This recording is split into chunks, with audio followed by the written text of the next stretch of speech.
وذكر فإن الذكرى تنفع المؤمنين.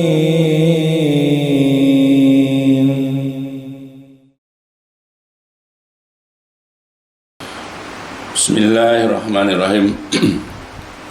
Innal hamdalillah nahmaduhu wa nasta'inuhu wa nastaghfiruh wa na'udzu billahi min shururi anfusina wa min sayyiati a'malina. May yahdihillahu fala mudhillalah wa may yudlil fala hadiyalah. Asyhadu an la ilaha illallah wahdahu la syarikalah wa asyhadu anna Muhammadan abduhu wa rasuluhu, amma ba'd. Fa inna asdaqal hadis kitabullah wa khairal hadi hadi Muhammadin sallallahu alaihi wasallam wa syarrul umuri muhdatsatuha fa inna kulla muhdatsatin bid'ah wa kulla bid'atin dhalalah wa kulla dhalalatin finnar. Alhamdulillah, pada kesempatan yang baik ini marilah sama-sama kita kembali mempelajari sebahagian dari apa yang Allah Jalla wa'ala dan juga Rasulullah Shallallahu Alaihi Wasallam telah menjelaskannya kepada kita di dalam banyak dalil. Banyak dalil yang memang belum dapat kita tempuh untuk kita pelajari, ya, maka tidak menutup kemungkinan bagi kita untuk terus sepanjang hidup kita membaca ayat-ayat Allah, membaca hadis-hadis Nabi dengan penafsiran, dengan penjelasan para ulama salafus soleh.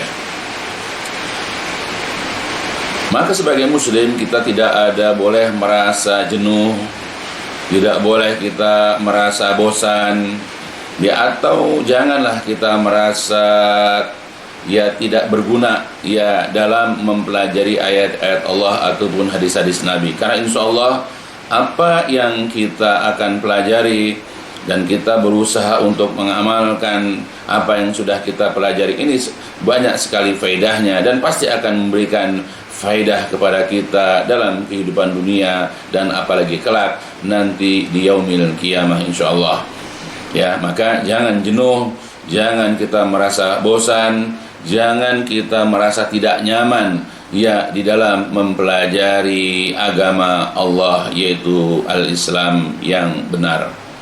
Ya, jangan ada perasaan seperti itu. Nah, yang akan kita pelajari, yang akan kita bahas, dan ini mungkin juga jadi pembuka untuk penjelasan-penjelasan selanjutnya insyaallah. Nah, yang kita akan pelajari di sini tentang keutamaan, tentang fadilah dari memahami dan mengamalkan, yaitu ya amalan-amalan sunnah, amalan-amalan yang mustahabah, amalan-amalan yang dianjurkan ya oleh agama kita.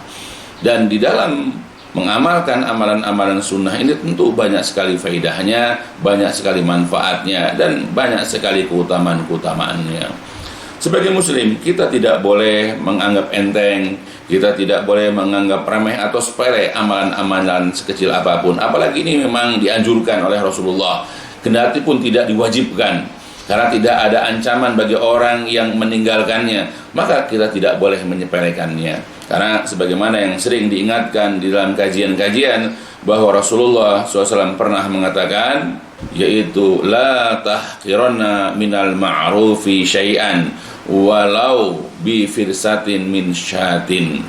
Ya, jadi beliau mengatakan, jangan sekali-kali kamu meremehkan dia itu perbuatan ma'ruf sekecil apapun. Jangan kamu menganggap sepele, jangan kamu menganggap enteng amalan sekecil apapun dari perbuatan ma'ruf, walaupun kamu hanya menghadiahkan, memberikan yaitu semangkuk daripada kuah, yaitu kambing. Ya, mungkin bagi orang tidak bernilai karena kebanyakan kuahnya daripada dagingnya, tetapi kita tidak boleh meremehkan. Ya, begitu juga ya, walau antal qa'ahoka biwajhin tolkin, walaupun engkau hanya menjumpai saudaramu dengan wajah yang ceria, itu adalah amal yang barangkali dinilai sepele, dinilai enteng, dinilai remeh ya oleh orang lain, tetapi kita tidak boleh meremehkannya, karena di dalamnya pasti ada keutamaan, di dalamnya pasti ada faidah dan manfaat. Jangan sekali-kali kita meremehkannya. Nah, apalagi ini amalan-amalan yang memang sifatnya dianjurkan, disunahkan, apalagi di dalamnya banyak keutamaan-keutamaan. Apakah amalan-amalan sunnah itu dalam bentuk mengerjakan sholat misalnya, atau berpuasa misalnya, atau ketika menunaikan ibadah haji atau umrah misalnya, atau dalam menginfakkan, membelanjakan harta kita, dan yang lain-lain di antara amalan-amalan sunnah yang dicontohkan oleh Rasulullah. Namun sunnah yang di sini kita harus bedakan, yaitu bukan dalam arti sunnah kebiasaan, bukan sunnah yang memang sesuatu yang pernah dikerjakan oleh Rasulullah. Ya, karena sunnah yang namanya definisi ini, ya, sunnah secara definisi yang berarti adalah ucapan, perbuatan, iktikad Rasulullah, itu ya ada yang hukumnya wajib, ada yang sunnah. Seperti misalnya sholat 5 waktu, itu adalah sunnah Nabi dan hukumnya adalah wajib. Begitu juga puasa Ramadan, itu juga adalah sunnah Nabi dan hukumnya adalah wajib.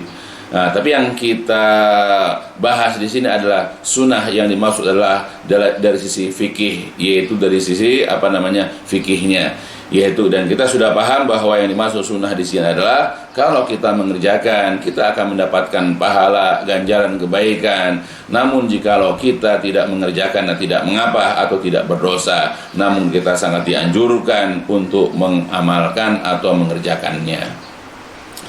Kemudian juga yang harus diingat bahwa ketika kita mengerjakan yang sunnah ini, ya, kita mengerjakan amalan-amalan sunnah ini, pertama adalah harus ikhlas, ya, dalam rangka mencari keridhaan, dalam rangka mencari balasan ganjaran kebaikan dari Allah Jalla wa'ala, bukan karena ingin dipuji, disanjung, ya, atau ingin memiliki kedudukan yang mulia di sisi manusia, bukan.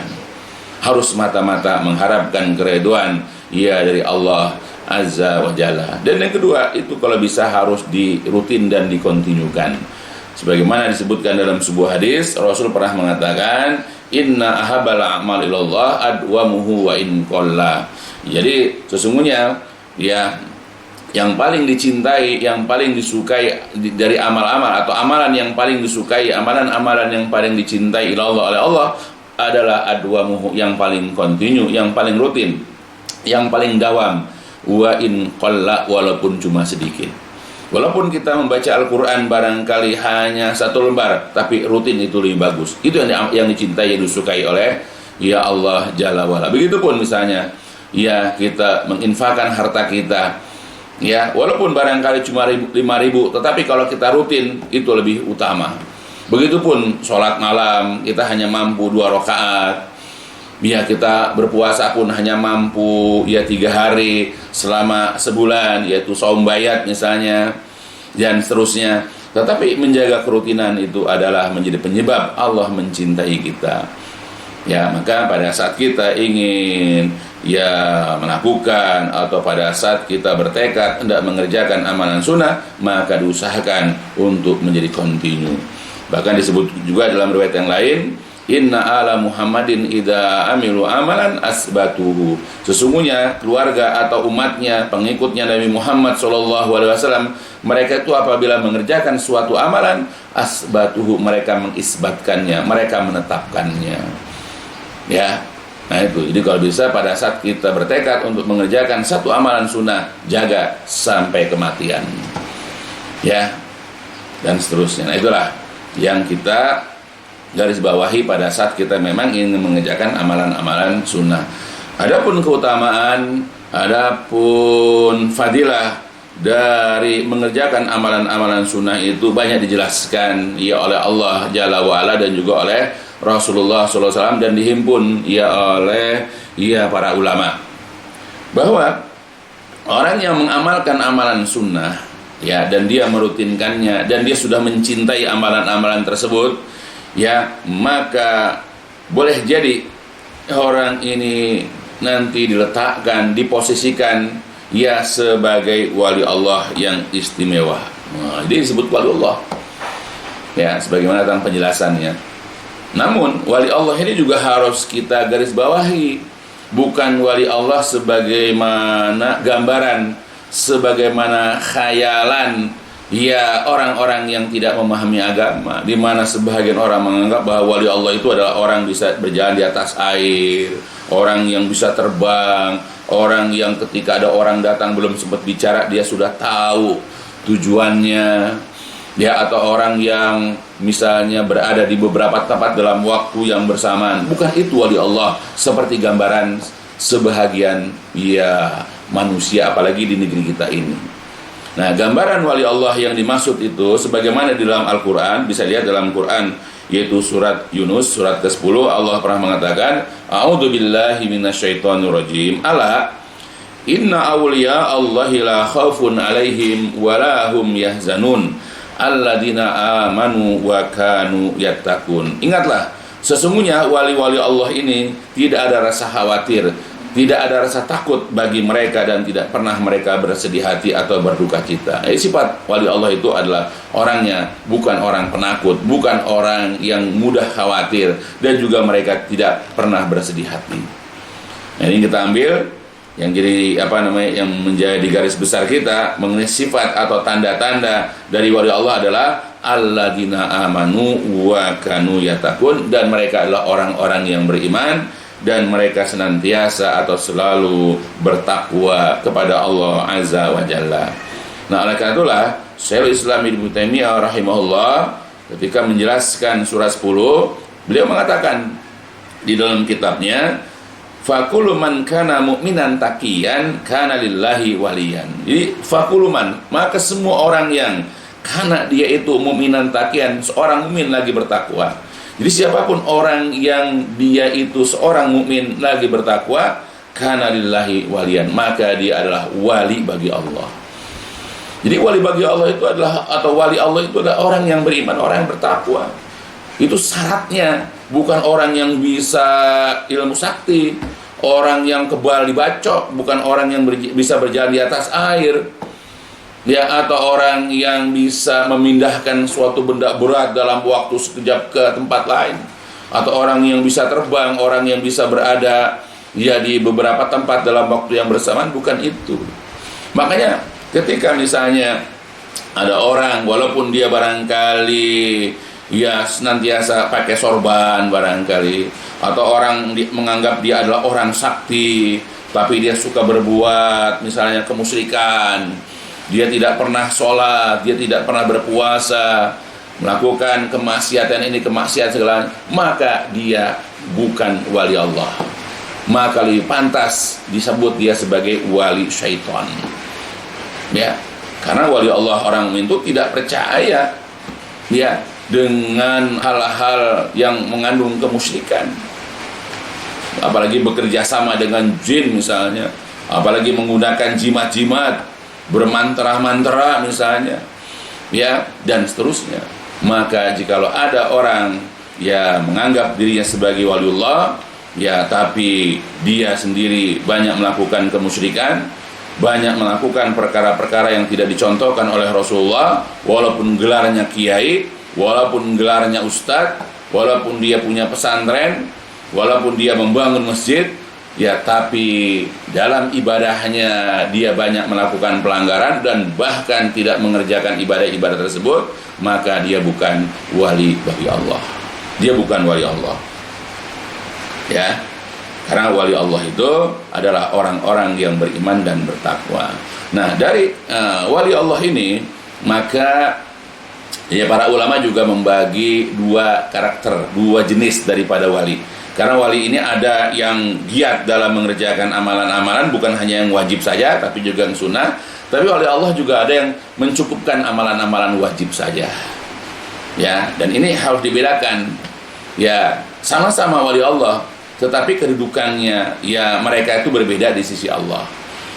Makanya para ulama kemudian menjelaskan bahwa di antara wali Allah itu ada yang disebut dengan as-sabiqunal muqarrabun. Ya, yaitu wali Allah yang mereka itu bersegera dan didekatkan kepada Allah. Atau ya, kalau dalam surat yang lain di dalam Quran surat surat Fatir, ya, Allah juga mengatakan bahwa mereka itu adalah sabiqum bil khairati biidznillah, yaitu orang yang bersegera dengan dalam mengerjakan kebaikan-kebaikan dengan izin Allah. Kemudian yang kedua adalah al-abrar, yaitu ashabul yamin, yaitu golongan kanan, orang yang berbuat baik ya, dan itu golongan kanan, yaitu orang yang mengerjakan amalan-amalan yang wajib saja, meninggalkan yang diharam-haramkan saja, tetapi masih mereka mengerjakan yang makruh, tidak mengerjakan yang sunnah, hanya mencukupkan dengan itu saja, maka dikatakan sebagai ashabul yamin. Atau kalau dalam Quran surat Fatir tadi, mereka atau orang ini, kelompok wali Allah ini disebut sebagai muktasid, yaitu orang yang mencukupkan amal dengan yang wajibnya saja. Oleh karena itulah di dalam ayat Al-Quran yaitu di dalam Quran surat Al-Waqiah, Allah Jalla wa Ala pernah berfirman, a'udzubillahi minasyaitonirrajim, fashabul maimanah ma ashabul maimanah washabul masy'amah ma ashabul masy'amah wasabiqunas sabiqun ulaikal muqarrabun. Al-ayah. Dan lalu golongan kanan, siapakah itu golongan kanan? Dan golongan kiri, siapakah itu golongan kiri? Wasabiqunas sabiqun. Dan kemudian mereka itulah as-sabiqun, yaitu siapakah orang yang sabiqun, orang yang terdahulu, orang yang paling dahulu mengerjakan kebaikan. Mereka ini orang yang as-sabiqun ini adalah orang al-muqarrabun, orang yang didekatkan kepada Allah Subhanahu wa ta'ala. Jadi ayat ini menerangkan kepada kita bahwa golongan manusia nanti di hari kiamat ada 3. Satu golongan yaitu dimasukkan ke dalam neraka, yaitu ashabul mas'amah, dan ada 2 yang dimasukkan ke dalam surga, yaitu adalah ashabul maimanah dan kemudian as-sabiqun atau al-muqarrabun. Nah, kita tidak meletakkan diri kita di mana, jauhilah golongan kiri, karena mereka adalah orang-orang yang nanti akan dijebloskan ke dalam neraka. Carilah dari 2 golongan, yaitu wali Allah. Kalau kita tidak sebagai ashabul yamin atau ashabul maimanah, kalau tidak sebagai as-sabiqun. Begitu juga dalam Quran tadi, Quran surat Fatir, Allah Subhanahu wa ta'ala berfirman, a'udzubillahi minasyaitonirrajim, summa awrasnal kitabal ladzina astafaina min ibadina faminhum zalimul nafsih wa minhum muqtasidu wa minhum sabiqum bil khairati biidznillah. Kemudian kami wariskan kitab kepada orang-orang yang kami telah pilih di antara hamba-hamba kami. Maka di antara mereka ada yang telah menzalimi atau telah berbuat zalim kepada dirinya. Maksudnya mereka tidak melaksanakan perintah, mereka masih banyak melakukan kemaksiatan. Ini katakan dengan ashabul masy'amah. Kemudian wa minhum muqtasid, di antara mereka ada orang yang secukupnya dalam beramal, orang yang sederhana saja, mengerjakan yang wajib-wajib saja, yang sunnahnya tidak. Atau meninggalkan yang haram-haram saja, tetapi yang mubah-mubah atau yang makruh tidak, dia masih kerjakan. Dan kemudian wa minhum sabiqum bil khairat biidznillah, dan di antara mereka ada orang yang bergegas, orang yang bersegera dalam mengerjakan kebaikan-kebaikan dengan izin Allah, yaitu adalah orang-orang bukan hanya mengerjakan yang wajib tetapi yang sunnah, bukan hanya meninggalkan yang haram tetapi juga meninggalkan yang makruh. Nah, ini sebagaimana disebutkan dalam sebuah kitab tafsir, yaitu kitab Aisar At-Tafasir. Jadi dalam kitab tafsir tersebut dijelaskan oleh Syekh Abu Bakar Jabil Al-Jazairi rahimahullah, beliau menafsirkan wa minhum muqtasid, di antara mereka ada yang muqtasid, ada yang mencukupkan, ada yang sederhana, maksudnya wa huwal muaddi lil faraid al mujtanib lil kabair. Dia adalah orang yang menunaikan yang wajib dan menjauhi dosa-dosa besar. Itu aja. Nah, sedangkan wa minhum sabiqum bil khairat biidznillah, di antara mereka ada yang mengerjakan kebaikan-kebaikan dengan izin Allah. Jadi sabiqum bil khairat itu wa huwal muaddiril faraid wan nawafil, yaitu orang yang mengerjakan yang fardu, yang wajib, wan nawafil, dan yang sunnah. Wal mujtanibu, dan menjauhkan lil kabair, dosa-dosa besar, wasagair, dan juga dosa-dosa kecil. Jadi itu bedanya. Jadi ahli surga, wali Allah, orang-orang mukmin itu ada yang ketika mengerjakan perintah-perintah Allah, ya, atau apa yang diperintahkan oleh Rasul itu mencukupkan yang wajib saja dan meninggalkan yang haram saja. Namun juga ada di antara mereka tidak mencukupkan yang wajib, tapi mereka juga mengerjakan yang sunnah-sunnah, ya, yang yang nafilah-nafilah, dan bukan hanya meninggalkan yang dosa-dosa besar saja, tetapi juga meninggalkan dosa-dosa kecil. Nah itu, jadi dalil ini menjelaskan kepada kita, menerangkan kepada kita bahwa wali Allah itu seperti itu. Ya, maka ya ketika kita tidak mencukupkan amalan-amalan kita dengan yang wajib, ya, kemudian kita ingin meningkatkan ya posisi kedudukan kita kelak di hari kiamat, lalu kita mulai ya membiasakan diri untuk mengamalkan yang sunnah-sunnah, ya, dan kita jaga amalan sunnah itu sampai kematian menjemput kita, dan kita menyukai dan kita mencintai membiasakan amalan sunnah tersebut, insya Allah ya Allah akan menggolongkan kita sebagai sabiqum bil khairat atau as-sabiqunal muqarrabun, ya, kedudukannya insya Allah akan lebih baik daripada orang yang hanya mengerjakan yang wajib saja dan yang meninggalkan yang haram atau dosa besar saja. Nah itulah keutamaannya. Makanya kalau kita mengerjakan amal-amal sunnah itu bisa mengangkat derajat kita, ya, akan mendudukkan kita lebih mulia. Itu faidah atau keutamaan pertama dari mengerjakan yang sunnah-sunnah. Kemudian lagi, keutamaan yang kedua dari mengerjakan amalan-amalan sunnah adalah amalan-amalan sunnah kalau kita kerjakan, ya, dan kita memang sudah nyandu, ya, sudah suka dengan amalan-amalan sunnah, maka amalan-amalan sunnah ini nanti dapat yaitu melengkapi, dapat menyempurnakan kekurangan kita pada amalan wajib. Ya, mungkin kita sebagai seorang muslim, amalan-amalan kita pasti ada kekurangannya.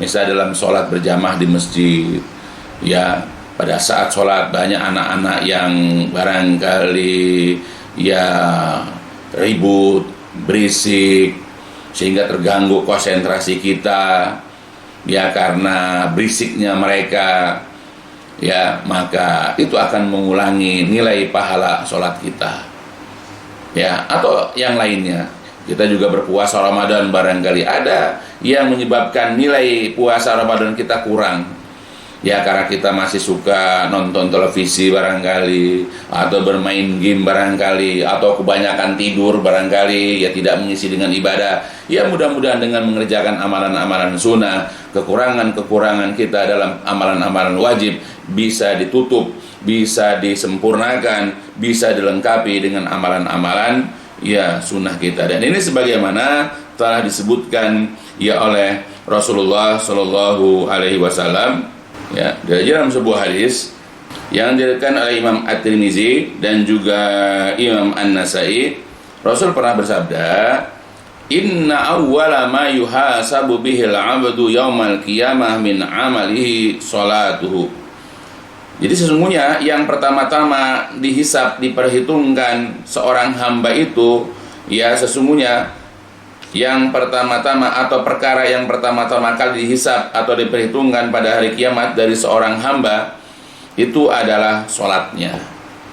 Ya, jadi ketika nanti di hari kiamat dihisab, ya, amalan yang pertama dihisab dari seorang hamba itu adalah sholatnya. Fa in saluhat faqad aflaha wa anjah. Jadi jikalau sholatnya itu baik, ya, sholahat soleh, maka sungguh dia itu aflaha, sungguh dia telah sukses, wa anjaha, dan sungguh-sungguh dia telah selamat. Dia beruntung, dia selamat. Tetapi wa in fasadat, jikalau dia itu rusak sholatnya, apakah mungkin dari sisi waktu tidak tepat waktu atau suka menunda-nunda, apakah dari sisi gerakan-gerakan, ya, karena cepat gerakan-gerakan, atau bacaannya pun tidak sempurna dan seterusnya. Nah, jadi jikalau sholatnya rusak, faqad khaba wa khasira, maka sungguh-sungguh celaka dan rugilah dia. Nah, Hati-hati ya, yang sholat itu asal-asalan. Sholat kalau ditunaikan dengan malas-malasan itu akan membuat celaka dan rugi bagi orang yang mengerjakan, yaitu ibadah sholat wajibnya itu. Terus fa'in taqasa min faridotihi, ya fa'in maka jika intaqasa terdapat kekurangan min faridotihi dari amalan-amalan wajibnya, ya dari yang wajibnya atau dari sholat wajibnya, syai'un sesuatu, qala rabbu azza wajal, maka Rabb yaitu Allah azza wajalla berfirman, unzuru, jadi kata Allah kepada para malaikat, unzuru, perhatikanlah, lihatlah, periksalah, hal li abdi min tatawu, apakah hambaku itu memiliki amalan tatawu, apakah hambaku itu punya amalan sholat sunnah, fayukammilu biha man taqasa minal faridah, ya fayukamilu, maka akan menyempurnakan biha dengannya, yaitu dengan amalan-amalan sunnah ini, man taqasa minal faridah, yaitu amalan-amalan sholat atau ibadah wajibnya yang kurang. Jadi amalan-amalan sunnah itu nanti akan menyempurnakan, ya akan menutupi, yaitu kekurangan-kekurangan dari ibadah-ibadah sholat wajibnya. Summa yakunu sa'iru amalihi ala dzalik, lalu setiap amal akan diperlakukan sama seperti itu. Ya, jadi bukan hanya sholat saja, begitu juga puasa, begitu juga zakat atau sedekah, begitu juga haji dan umroh. Pokoknya perkara-perkara wajib, dan ketika itu ada sunnahnya, maka kita jangan menyepelekan. Karena boleh jadi amalan-amalan sunnah bagi kita ini akan memberikan faidah, akan memberikan manfaat kepada kita, nanti dapat menutupi, dapat melengkapi ya amalan-amalan wajib kita yang di waktu kita kerjakan itu ada kekurangan-kekurangannya.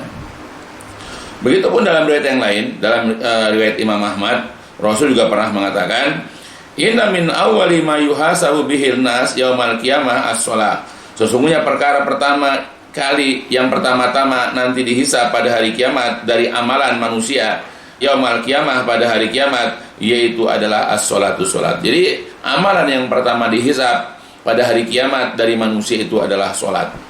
Qala yaqulu rabbuna azza wa jalla, Rasul bersabda, Allah azza wa jalla berfirman, li malaikatihi, kepada para malaikatnya, wa huwa a'lam, dan Allah adalah yang lebih tahu. Kata Allah kepada para malaikat, unduru fi sholati abdi atamaha amna qasoha. Kata Allah kepada para malaikat, periksalah, perhatikanlah sholat hambaku ini, apakah sholatnya itu tamah sempurna, atau apakah naqasoha, atau apakah ada kekurangannya. Ya. Kemudian, wa in kana taqasa minha say'an, jikalau dalam sholatnya itu ada kekurangan atau tidak sempurna, ya ada cacatnya. Kemudian qala, Allah berfirman, unzuru hal li abdi min tatawu. Ya Allah berkata lagi, Allah berfirman lagi, perhatikanlah atau periksalah, ya apakah dari hamba itu memiliki amalan-amalan sunnah, apakah ada amalan-amalan yang tatawu. Qala, Allah melanjutkan lagi, atimmu, sempurnakanlah, lengkapilah, li abdi, bagi hambaku itu, yaitu faridotahu, amalan-amalan wajibnya, minta tahu, dari amalan-amalan sunnah. Sempurnakan amalan-amalan wajib hambaku itu, ya karena ada kekurangan, dengan amalan-amalan sunnah. Summa tu'khadul a'mal ala zakum, kemudian ya atau lalu ya amal-amal yang lain, setiap amal yang lain akan diperlakukan seperti itu, seperti sholat maksudnya. Nah itulah, ini antara keutamaan dari amalan-amalan sunnah. Jadi jangan sepelekan, apakah itu misalnya sholat rawatib, apakah itu sholat duha, sholat malam, atau taraweh di waktu Ramadan misalnya, atau sholat misalnya ya tahiyatul masjid dan seterusnya.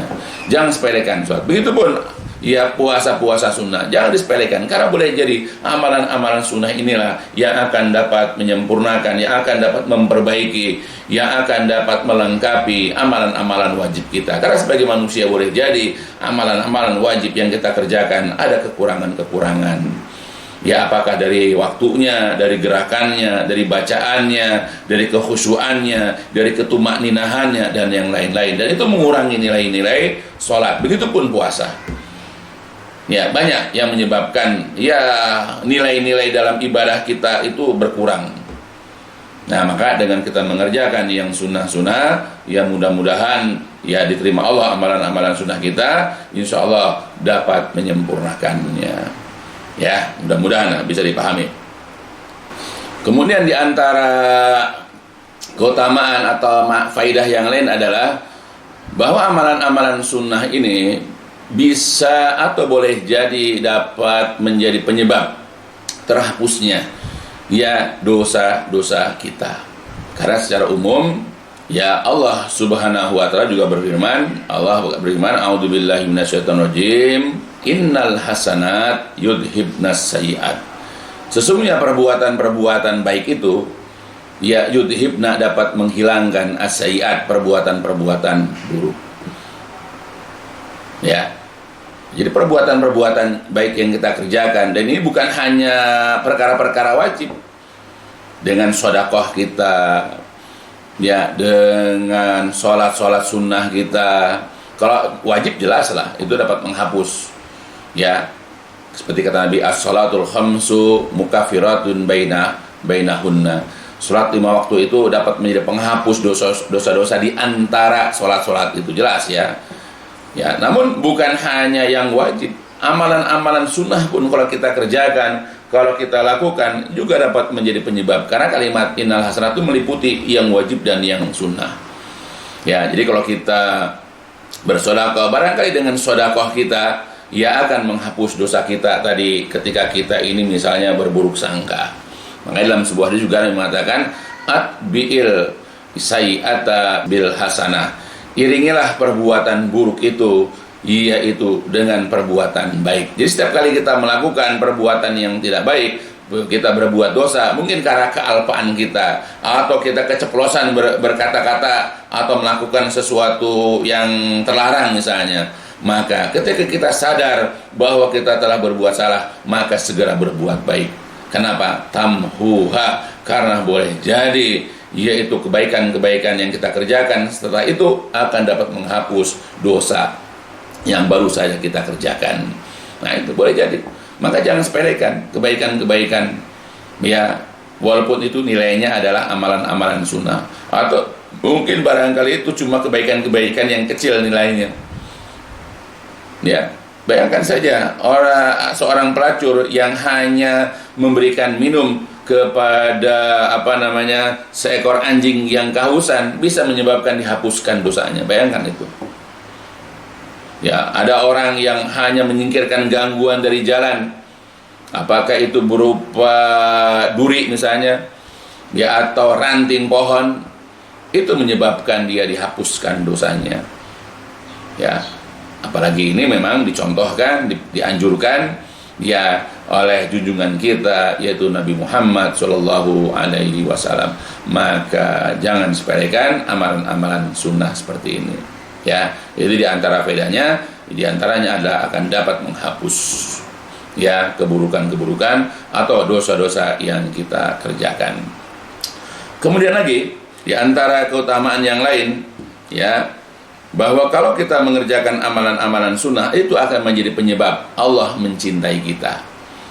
Ya, jadi kalau kita mengerjakan amalan-amalan sunnah itu dengan kesungguhan, dengan penuh keikhlasan, dan kita tidak merasa keberatan, ya, dan bahkan kita sangat menikmati amalan-amalan sunnah tersebut, boleh jadi ini akan menyebabkan Allah cinta. Dan ketika tumbuh rasa cinta Allah kepada kita, maka Allah akan membimbing kita ya kepada hal-hal yang baik, hal-hal yang dibenarkan, hal-hal yang disyariatkan.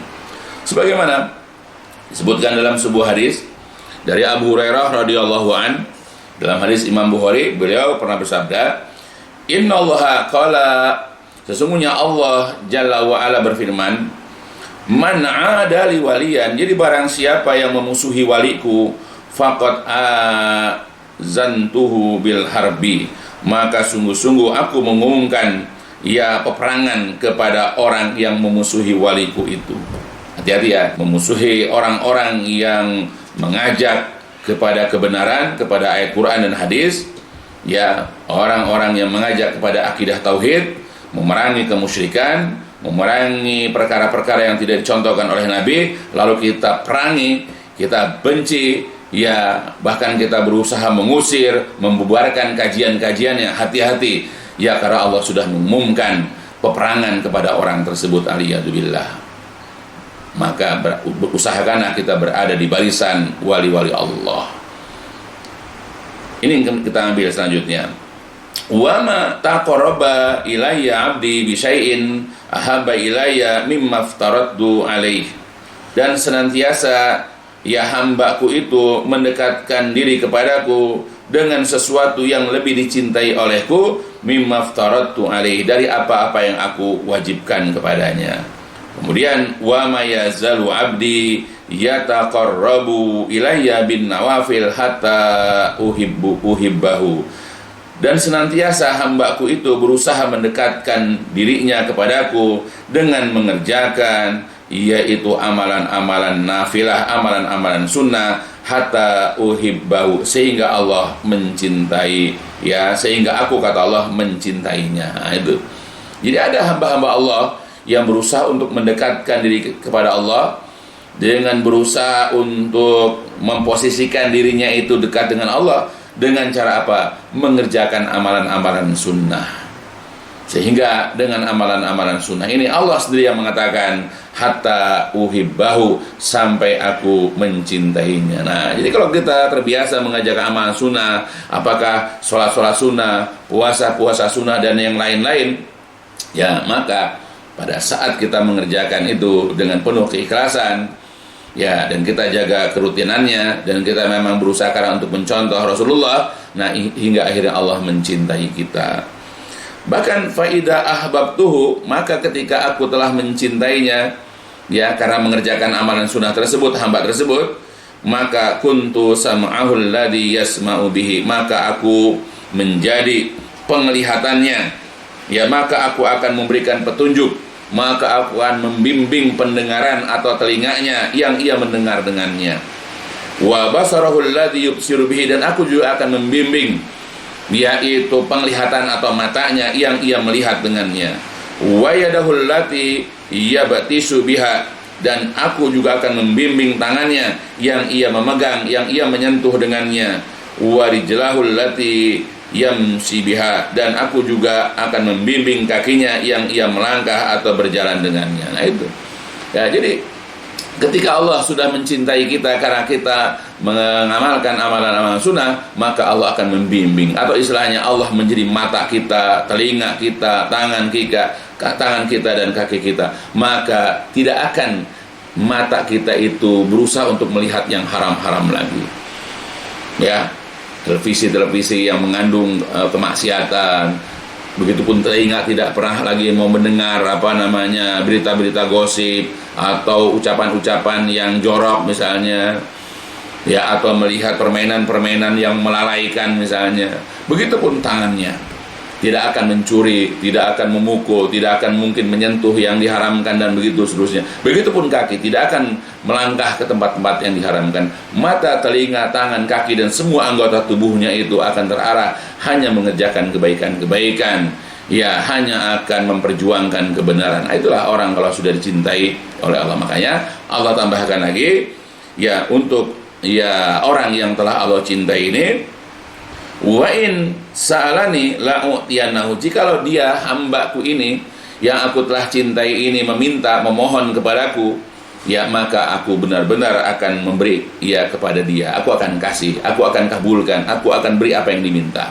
Wala in ista'azani, dan jikalau dia meminta perlindungan kepadaku, la'u'izannahu, benar-benar aku akan melindunginya. Jadi kalau meminta perlindungan, ya, kepada Allah dari gangguan syaitan, dari sihir, dari penyakit-penyakit berbahaya, dari wabah penyakit, dia sungguh-sungguh minta agar dilindungi, maka Allah akan lindungi. Ya, dia berlindung kepada Allah dari kematian yang tidak baik. Dia meminta kepada Allah supaya husnul khotimah, maka akan Allah beri husnul khotimah, dan Allah akan jaga dari keburukan kematian. dan begitu seterusnya. Nah, itu di antara faedah. Jadi yang sepelekan, karena amalan-amalan sunnah kalau kita kerjakan itu bisa menghantarkan kita, akan dapat membawa kita kepada cintanya Allah kepada kita. Dan ketika Allah sudah cinta kepada kita, maka hidup kita akan terbimbing, hidup kita akan terarah. Ya, dan kemudian yang penting lagi adalah Allah akan senantiasa mengabulkan apa yang kita minta. Allah senantiasa akan melindungi kita karena kita memang minta perlindungan kepada Allah Jalla wa'ala. Nah itu. Ya, maka ya wahai saudara-saudaraku yang dimuliakan Allah, saudara-saudaraku, mudah-mudahan Allah senantiasa membimbing, ya, memberikan hidayah ya kepada kita seluruhnya. Maka perhatikanlah amalan-amalan, kendati pun itu adalah amalan sunnah, kendati pun tidak ada ancaman dari Allah, dari Rasul bagi orang yang tidak melakukannya. Tapi jangan sepelekan, karena boleh jadi Allah mengangkat derajat kita dengan amalan sunnah kita. Boleh jadi Allah menyelamatkan kita dari azab kubur, dari su'ul khotimah, dari azab neraka dengan sebab amal-amal sunnah kita. Boleh jadi. Maka jangan sepelekan amal. InsyaAllah ya, untuk selanjutnya barangkali kita akan berusaha sedikit demi sedikit ya untuk mempelajari apakah amalan-amalan sunnah itu, apakah itu berupa sholat, puasa, dan yang lain-lain. InsyaAllah ya Allah memberikan kemudahan, Allah memberikan kelapangan bagi kita untuk mempelajarinya, dan mudah-mudahan ini menjadi amal soleh untuk kita seluruhnya, dan semoga Allah menerima ya niat dan amalan kita insyaallah. Dan saya rasa cukup sekian dulu yang bisa disampaikan, dan diakhiri ditutup dengan walhamdulillahirabbil alamin, subhanakallahumma wa bihamdika asyhadu an la ilaha illa anta astaghfiruka wa atubu ilaik.